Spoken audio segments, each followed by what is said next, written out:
Bapak-bapak, ibu-ibu yang dimuliakan Allah, sistem implikasi dampak daripada sistem ekonomi kapitalis ini,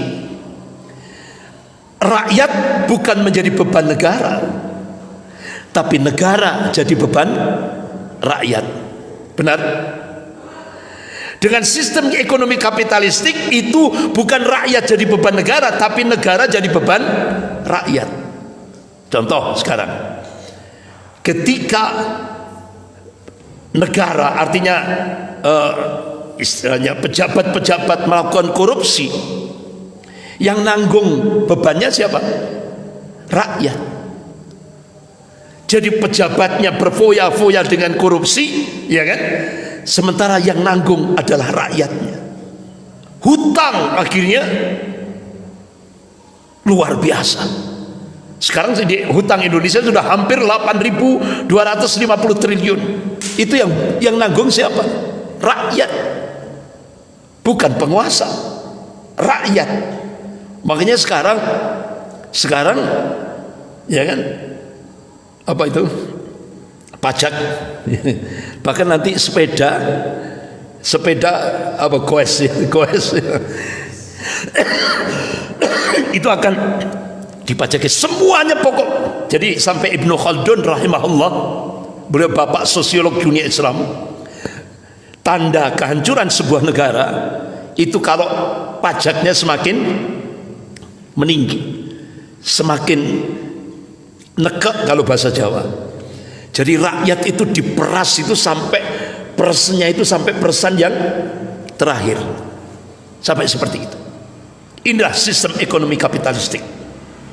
Tapi ternyata bapak-bapak, ibu-ibu yang dimuliakan Allah, dengan Indonesia mengeterapkan sistem ekonomi kapitalistik ini, ternyata di luar dugaan kita, masya Allah. Kalau ekonomi kapitalistik itu kan yang kaya semakin kaya, yang miskin semakin miskin. Nah ternyata yang mampu mengimbangi Indomaret, Alfamaret yang sudah nyebar sampai pelosok-pelosok desa, itu ternyata Madura Maret, ya kan? Sampai akhirnya Indomaret sama Alfamaret itu minta bantuan pemerintah untuk nyetop Madura Maret. Kenapa? Karena Madura Maret bukanya 24 jam. Nah apa yang terjadi, Pak? Madura kok dilawan, ya kan? Tompes, Mbak. Ya kan? Nah, apa yang terjadi? Akhirnya jawaban dari Madura, orang-orang Madura, Madura Maret akan buka 25 jam. Akhirnya itu Madura kok dilawan, Pak? Nggak bisa, Pak. Jadi itu sekarang di Malang itu Madura Maret semakin menjamur. Jadi kelontongan itu, toko-toko kelontongan itu Madura Maret. Bahkan sekarang Madura Maret itu go internasional. Di London ada, Pak, Madura Maret. Di negara-negara Eropa sudah mulai muncul Madura Maret. Jadi ini benar-benar sebuah kekuatan yang mengagetkan. Di tengah-tengah sistem ekonomi kapitalistik, ternyata Madura Maret ini luar biasa. Nah, ini. Kemudian agamanya sinkretistik. Bapak-bapak, ibu-ibu yang dimuliakan Allah, agama sinkretistik itu apa? Agama yang bercampur dengan kesyirikan.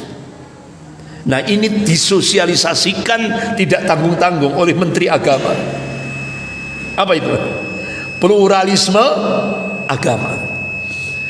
Jadi Menteri Agama minta kepada umat Islam di Indonesia untuk menerima pluralisme agama, satu keyakinan yang menganggap semua agama sama.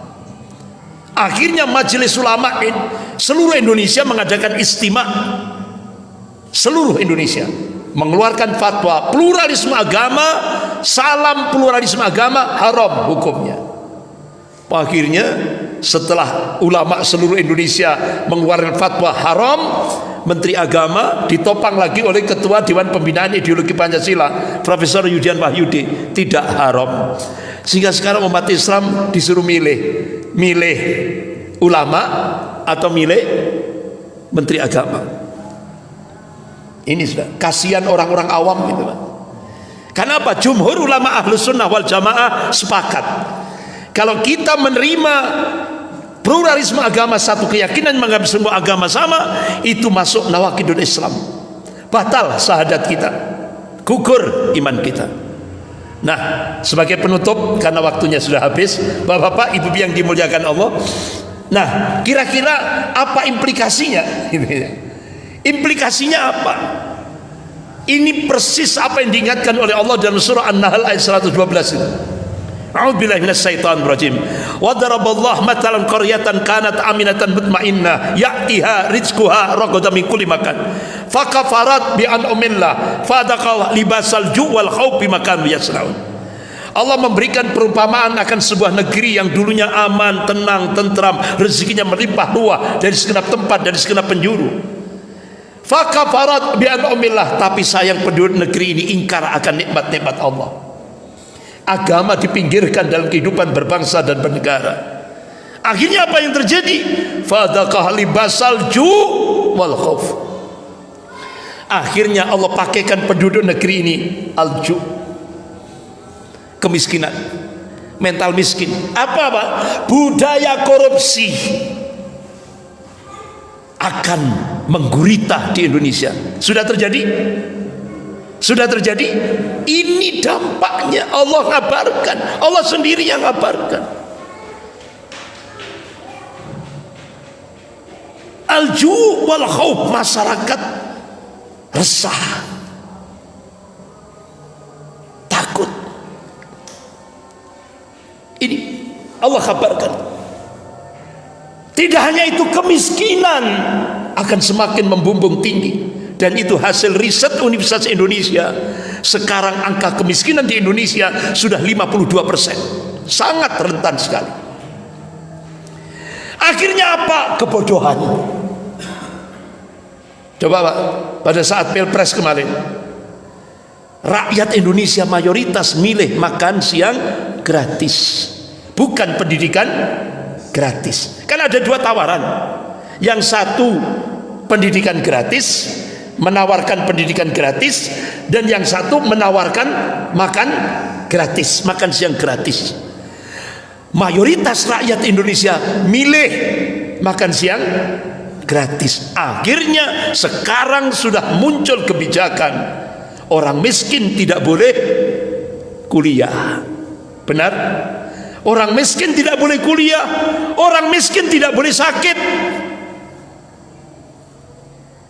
Ini sekarang. Jadi mayoritas rakyat ini tetap milih makan siang. Artinya apa? Kebodohan itu di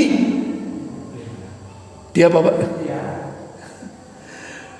Benar-benar kebodohan itu benar-benar dipelihara betul. Inilah yang terjadi. Ya, dipelihara.